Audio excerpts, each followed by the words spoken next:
네, 안녕하세요. 세계 자전거 여행자 이성구입니다. 여기는 지금 부에노스아이레스에 있는 그 외곽 도시예요. 그러니까 우리나라로 치면 뭐 평촌.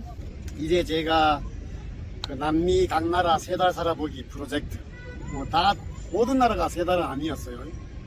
이제 어떤 나라는 세 달보다 좀 더 길게 있었던 나라도 있고 어떤 나라는 뭐 두 달도 있습니다. 아주 짧은 나라도 있습니다. 근데 어쨌든 지금 대략 8개국째 지금 다니고 있어요. 멕시코, 콜롬비아, 에콰도르 이렇게 세 나라. 그 다음에 이제 코로나 때문에 중지되었다가 원래 다시 페루, 볼리비아, 지금 여기 아르헨티나, 파라과이는 잠깐 갔어요. 잠깐. 파라과이하고 우루과이하고 아르헨티나는 원래는 내년에 가려고 그랬는데 어떻게 하다 보니까 잠깐 갔는데 저는 다시 파라과이는 안 갈 겁니다. 그건 좀 이따가 파라과이 편에 좀 얘기를 하기로 하고. 오늘은 우선 그동안은 제가 페루 편을 찍으면서 페루만 얘기를 했는데 오늘은 조금 비교해 가면서 얘기를 좀 하려고 그래요. 그 멕시코에 대해서 오늘은 좀 얘기를 하고 다음 편에 다른 나라를 얘기하겠습니다. 개인적으로 멕시코는 상당히 좀 좋았습니다. 이 여행을 하는 동안 상당히 즐거웠고 또 재미도 있었어요. 우선 멕시코의 장점은 일단 음식이 그런대로 맛있습니다. 잘 알다시피 전 세계 어느 도시를 가도 멕시칸 식당이 있죠. 혹시 멕시코를 가시는 분들은 포솔레라는 음식을 꼭 기억해 두세요. 물론 타코 좋아하고 이런 걸 좋아하시면 멕시코는 정말 좋죠. 근데 저는 이제 개인적으로 멕시코를 한 3개월 넘게 있었던 것 같은 포솔레라는 그 음식이 있습니다. 특히 그게 오아하카 지방에서 아주 유명한 음식인데 포솔레가 여러 가지가 있어요. 여러 가지가 있는데 어쨌든 스페인어로 이제 붉은색 그러면 로호부터 그 멕시코의 포솔레라는 음식이 개인적으로 진짜 맛있었어요. 그게 거의 한국의 육개장이랑 똑같습니다. 그래서 상당히 좋았어요. 그 다음에 제가 이제 멕시코 hola yo ahora soy youtuber viajar en bicicleta ahora. sí, sí. Ok, gracias. sí, gracias. 이 나라 사람들이 이렇게 사회성이 좋아요. 지나가다가도 관심이 있으면 물어보고.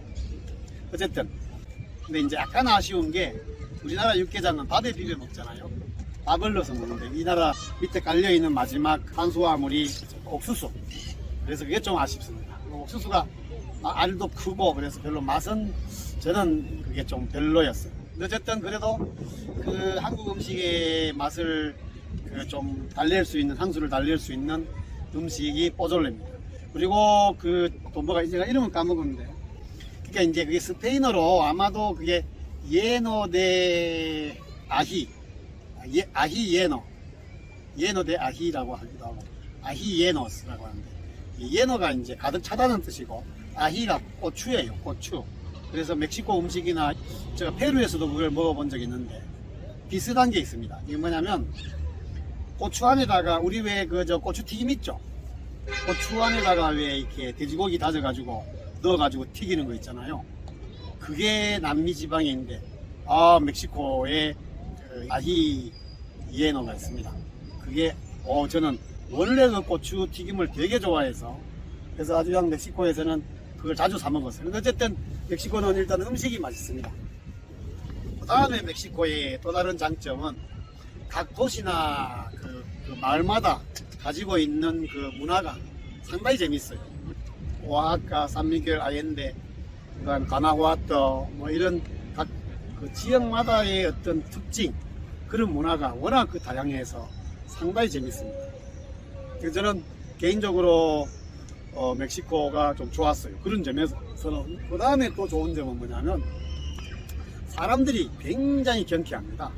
근데 이제 차차 얘기를 하겠지만 콜롬비아 애들이 경쾌한 거랑 아르헨티나 사람들의 경쾌함, 그 다음에 멕시코 사람들의 경쾌함이 약간씩은 달라요. 물론 라틴 전체 사람들이 굉장히 알레그레 하죠. 그래서 경쾌하고 잘 웃고 그런 등등이 있는데 제가 느끼기에는 무슨 이유인지 모르겠는데 멕시코 사람들은 성적으로 굉장히 개방이 되어 있습니다. 굉장히 경쾌한데 그 농담을 굉장히 좋아해요. 뭐 대화하다 보면은 한 30% 40%가 야한 농담과 함께합니다. 제가 한번 그 멕시코 현지인 가족들하고 같이 식사를 한 적이 있는데, 저는 뭐 지금도 스페인어를 잘 못하지만 그때는 좀 더 못하는 시절이었는데 그 다는 못 알아들었지만 어쨌든 대충 들어보면 상상 이상으로 야한 농담을 가족끼리 합니다. 그러니까 아빠 앞에서 딸이 뭐 우리나라에서는 상상도 못할 그런 야한 얘기들이 있죠. 뭐 정말 여기서 그걸 예를 들기가 힘들 정도로 제가 좀 막 부끄러울 정도로 야한 농담을 정말 잘해요. 뭐 그래서 저는 그런 어떤 솔직함, 그것도 굉장히 좀 좋았어요. 그 다음에 또 다른 점 하나는 이제 게이와 그 레즈비언들이, 글쎄요, 제가 느끼기에 저도 뭐 유럽 자전거 여행도 다 했고, 특히 영국은 제가 좀 뭐 맨체스터 대학에서 공부를 한답시고 공부도 안 했지만 어쨌든 좀 있었는데, 거기에도 제 기숙사 바로 앞길에 게이 스트릿이라고 아예 그냥 게이들을 위한 바들이 쫙 있는 그런 이름이 게이 스트릿이 있어요. 거기에서도 뭐 게이들이 길거리에서 키스하고 그렇지만은 일반 길거리에서 제가 영국에 있으면서 레즈비언이나 게이들이 키스를 하는 모습은 본 적이 없습니다. 근데 다른 나라 네덜란드도 굉장히 개방적이잖아요. 스웨덴 개방 정도는 뭐 전 세계 1등이 아닐까 싶은데, 어쨌든 멕시코도 상당히 개방적입니다. 그래서 길 걷다 보면은 게이 남자애들 2명이서 뭐 길거리 나무 그늘 아래서 그냥 아주 그냥 진한 키스를 하는 레즈비언 애들도 그런 것들을 제법 봤어요. 그렇게 자유롭게 사는 걸 보면 멕시코 애들이 문화는 상당히 괜찮은 것 같아요. 근데 이제 일반 배낭여행자들은 그래서 멕시코 여행을 하면 상당히 재미있을 거라고 저는 예측을 합니다. 제하고 조금 다른 입장인데, 저는 왜냐하면 자전거 여행자하고 일반 배낭여행자들하고는 좀 많이 다릅니다. 다른 이유가 뭐냐면, 제가 이제 그걸 설명할 때마다 그 배낭여행자는 점을 찍지만 그 자전거 여행자는 선을 긋는다라고 말하는데, 예를 들면은 뭐 산미구엘 아엔데, 그 다음에 과나후아토, 오아하카 이런 도시를 이제 가잖아요. 근데 일반 배낭여행자들은 가나후아토나 산미구엘 아엔데를 가면 도시만 이렇게 즐기잖아요. 물론 인근에 있는 관광지를 또 뭐 업체를 통해서 다녀오기도 하지만, 자전거 여행자는 달라요. 쉽게 말하면 어느 지역에서 어느 지역으로 자전거를 타고 이동을 하잖아요. 몰라? ¿Qué? ¿Qué quieres? No tendré una monedita separada. ¿Quieres dinero? ¿Por qué? Para comer ¿Quieres comer algo? No tengo dinero mucho. ¿Eh? Gracias. que nada. 웃기네. 동네 꼬마 축구하는 놈인데 와서 좀 뭐 먹을 게 없다고 돈 좀 달라 그러면, 지금 아르헨티나 경제 수준이 지금 참 이렇게 힘듭니다. 좀 다 나중에 아르헨티나에 대해서 이런 상황에 대해서 좀 얘기를 할게요. 어쨌든 그래서 멕시코는 저 같은 경우는 그 도시와 도시를 자전거를 타고 가잖아요. 근데 멕시코가 그게 굉장히 안 좋아요. 제가 제일 좋았던 것은 그 오아하카에서 치폴리테라고 그 남부에 있는 해변인데 정말 좀 유명한 해변입니다. 그런데 갈 때 이제 자전거를 타고 갔던 길이 조금은 좋았고, 나머지들은 물론 뭐 일부 군데에도 상당히 좋았는데 대부분 보면은 사막지대가 많잖아요. 물론 그 강풍 밑으로 있는 세노테 있는 지역으로 가면 숲이 많은 지역도 있습니다. 근데 상당 부분이 사막지대가 많아서 길이 좀 많이 덥고 황량합니다. 그래서 자전거 타기가 굉장히 좀 많이 힘들었던 나라 중에 하나, 그게 바로 이제 멕시코입니다.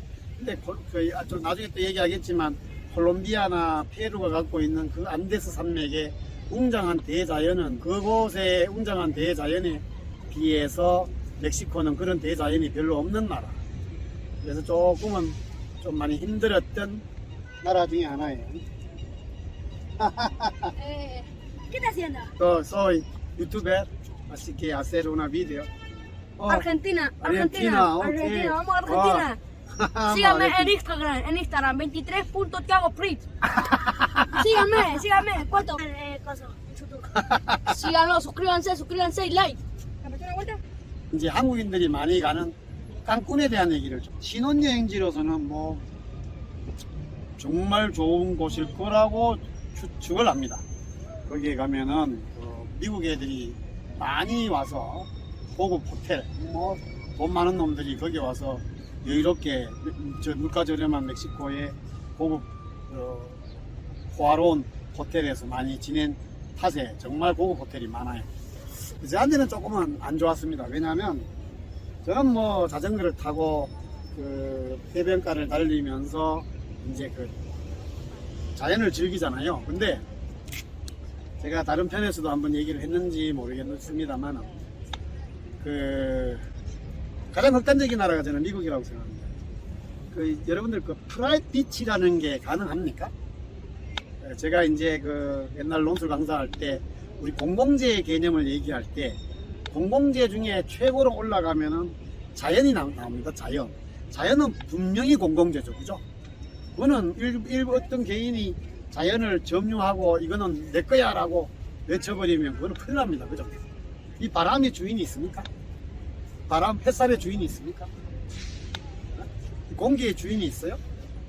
산의 주인, 뭐 땅의 주인은 있지만 남미나 유럽도 좀 그런 게 좀 심한데 그 우리나라는 산이 있어도 만약에 내 고향 경북 안동군에 저도 뭐 조상들로 물려받은 그 산이 하나 있는데 그게 내 산이라고 해서 막 입구에다가 말뚝을 박고 철조망을 쳐가지고 사람들을 못 들어가게 하는 그런 데는 전혀 없잖아요. 한국인들은 자연에 대한 공공재의 개념이 강합니다. 그죠? 공원이나 그 국립공원을 사유화해가지고 삼성산, 삼성공원 이렇게 해버리면 그거는 심각하죠.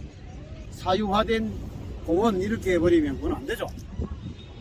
근데 이제 미국에는 그 프라이빗 비치가 있습니다. 사적 해변에 있는 거예요. 근데 칸쿤이 그런 식이에요, 칸쿤이.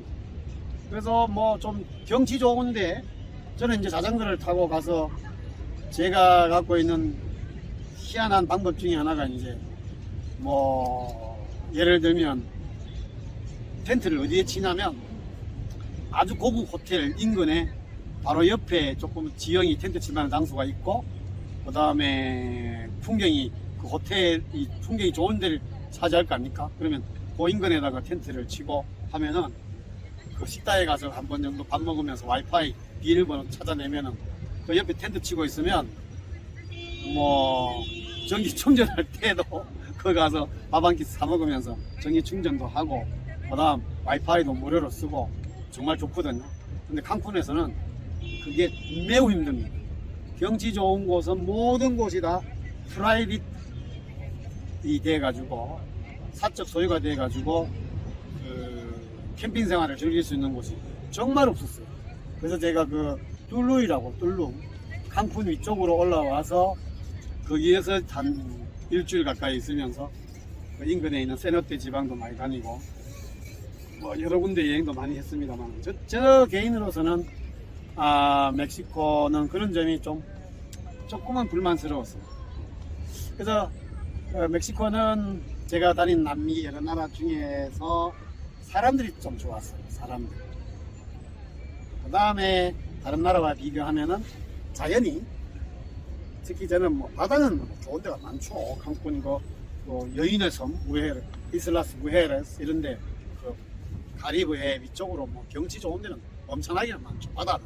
근데 산들이 아름다운 곳은 별로 없었어요. 자연은 그 수준. 그다음 뭐 재밌는 이제 문화들이 많아서 재밌었던 나라. 자 그러면 오늘은 멕시코에 대해서 한번 이런저런 얘기를 해봤습니다.